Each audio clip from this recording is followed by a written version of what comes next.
In this lesson, we'll learn how to use a single sketch for doing multiple extrusions. First, we'll select the Extrude tool and this sketch here.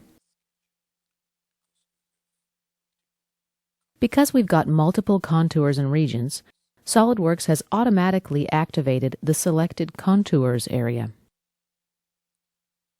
I'm going to select the outside contour and reverse the extrusion direction.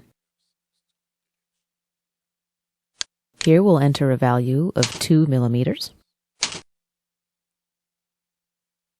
Let's leave the direction blind and accept.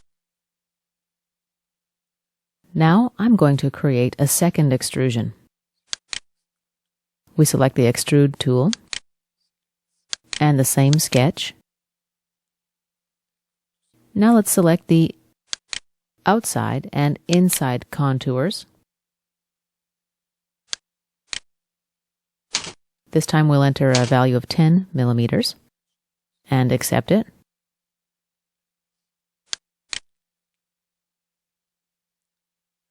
Lastly, let's select the Extrude tool again and the same sketch. Now I'm going to select a number of regions. As you can see, when I drag my mouse over a region, SolidWorks highlights it. I'm going to select this region, this one here, and this one here.